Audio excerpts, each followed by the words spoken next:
కూటమి ప్రభుత్వ విద్యార్థి వ్యతిరేక విధానాలకు వ్యతిరేకంగా వైఎస్ఆర్ స్టూడెంట్స్ యూనియన్ జిల్లా అధ్యక్షుడు సిహెచ్ వినోద్ ఆధ్వర్యంలో గుంటూరు లాడ్జీ సెంటర్లోని డాక్టర్ బిఆర్ అంబేద్కర్ విగ్రహం వద్ద నిరసన కార్యక్రమం నిర్వహించారు. ఈ కార్యక్రమంలో రాష్ట్ర అధ్యక్షుడు పానుగొంటి చైతన్య ముఖ్య అతిథిగా పాల్గొన్నారు. వైఎస్ఆర్సీపీ విద్యార్థి విభాగం రాష్ట్ర అధ్యక్షుడు పానుగొంటి చైతన్య మాట్లాడుతూ రాష్ట్ర విద్యాశాఖ మంత్రి నారా లోకేష్ నాయకత్వంలో విద్యా వ్యవస్థ బస్టు పట్టిందన్నారు. సంక్షేమ హాస్టల్స్ లో తీవ్ర సంక్షోభంలో కూరుకుపోయామన్నారు. సంక్షేమ హాస్టల్స్ ను పరిశీలించే హక్కు విద్యార్థి సంఘాలకు లేదని ఆర్డర్ కాపీ విడుదల చేయడం దుర్మార్గమని అన్నారు. ప్రభుత్వ ఎస్సీ ఎస్టీ బీసీ సంక్షేమ హాస్టల్లో అనేక సమస్యలు ఉన్నాయని అన్నారు. కూటమి ప్రభుత్వం దుర్మార్గపు దౌర్జన్య పాలనకు ప్రజలు గమనిస్తున్నారని తెలిపారు.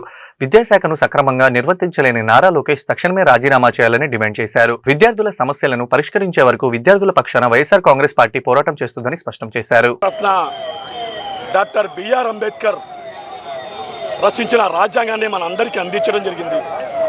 ఆ రాజ్యాంగాన్ని మనమే మన దేశంలో ప్రజాస్వామ్యంగా వర్ధిల్లుతుంది. కానీ దురదృష్టవశాత్తు కూటమి ప్రభుత్వం అధికారంలోకి వచ్చిన కాడి నుంచి కూడా అంబేద్కర్ రాజ్యాంగాన్ని ఈరోజు అవమానించే రీతిలో పరిపాలన సాగుతూ ఉంది.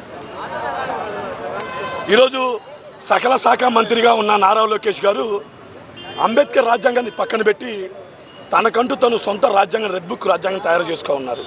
ఈ రెడ్ బుక్ రాజ్యాంగంలో కేవలం ఎవరైతే కూటమి ప్రభుత్వ పాలనలో ఎవరైతే గొంతెత్తి మాట్లాడతారో ఆ గొంతు మీద కత్తి పెట్టి అక్రమ కేసులు పెట్టి అన్యాయంగా జైలుకి పంపిస్తూ ఉన్నారు. ఇదంతా పక్కన పెడితే ఈరోజు ఎస్సీ ఎస్టీ బీసీ మైనార్టీ విద్యార్థుల చదువులకై సంక్షేమ హాస్టల్లో మరియు గురుకుల విద్యాలయాల్లో విద్యా సంస్థల్లో విద్యా సంఘాలు నిషేధం అంటూ ఒక జీవో జారీ చేయడం జరిగింది. ఈరోజు మనం చూసుకున్నట్లయితే విద్యా సంస్థలలో పెచ్చుమారిన ర్యాగింగు, విశ్వ సంస్కృతి కారణంగా అణగారి వర్గాల నిరుపేద విద్యార్థులు ఓ పక్క ఇబ్బంది పడుతూ ఉన్నారు. మరొక పక్క కనీస వసతులు లేకుండా ఈరోజు సంక్షేమ హాస్టల్లో సంక్షేమంలో కూలిపోయి ఉంది.